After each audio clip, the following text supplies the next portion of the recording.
Traditional bank loans. You've got traditional and you've got SBA loans.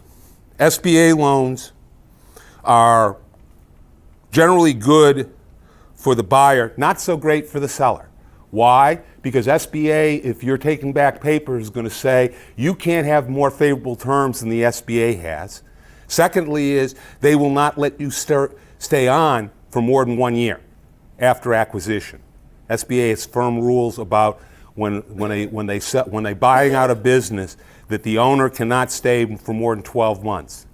The reasoning they have that is that people were using the idea to avoid this idea of the loans having to be the same. They were stacking up the owner with big employment contracts to push up the purchase price and get around it being the SBA loan, and the SBA got tired of it and basically said, no, we're not going to let you play this game of having a long-term employee relationship with a seller.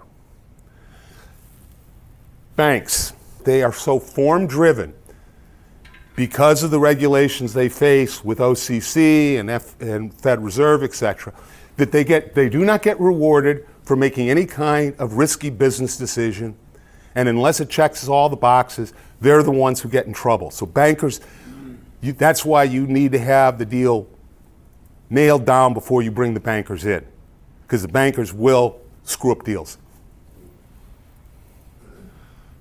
Outside investors, whether they're PE funds or another shop, etc., what are the returns they're looking for? What kind of control do they want to have in running the business subsequently? Stock deals is that you do, we're going to talk about a little bit about mergers, which you can get a tax deferral on, and we're going to talk about ESOPs, employee stock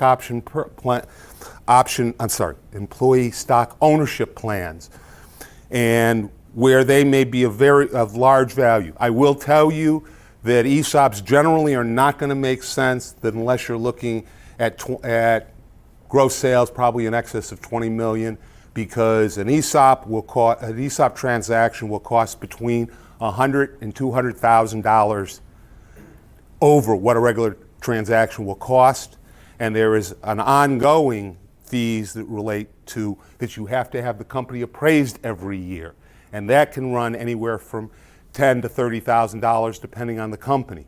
So there are significant additional costs, but there are tremendous benefits, which we'll talk about when we get into specifically ESOPs. Seller financing, the last resort. You don't want to be taking seller financing is problematic, especially if the seller is going to stay on afterwards. There's a chapter in the book called The Unemployed Entrepreneur, and that's the problem is, as I just analogized, your business is like your baby. Some people don't like the idea of, even though they've given up their baby, of not being consulted, or how the business is going to be run.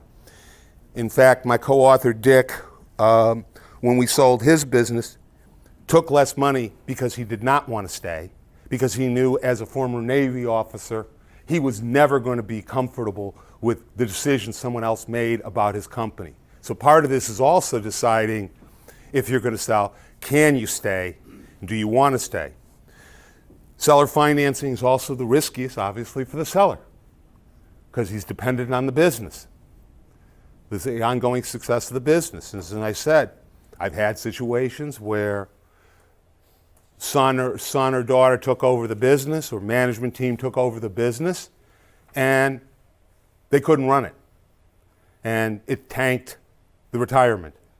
So one of the things you need to make sure of is that if you are selling to family or management, that they have all of the pieces in place. And in general terms, in my mind, a business is like a three-legged stool. There's accounting and finance, there's sales and marketing, and there's product delivery. All of you as entrepreneurs started by doing all three. The smart ones are figuring out what they don't like doing or what they're not good at, and that's where they bring in either a key employee or a partner. This becomes a little tougher when it's your child you're talking about. And I've had to have conversations with owners saying, I love the plan, but if you think Junior here can run the business without you, it's not going to happen. He doesn't have the accounting and finance background. You need to bring in a key employee now, before you do the transition, that's going to act in that role for him. Because if you don't have all three of those pieces, it's going to be it portends to a major problem. Make sense?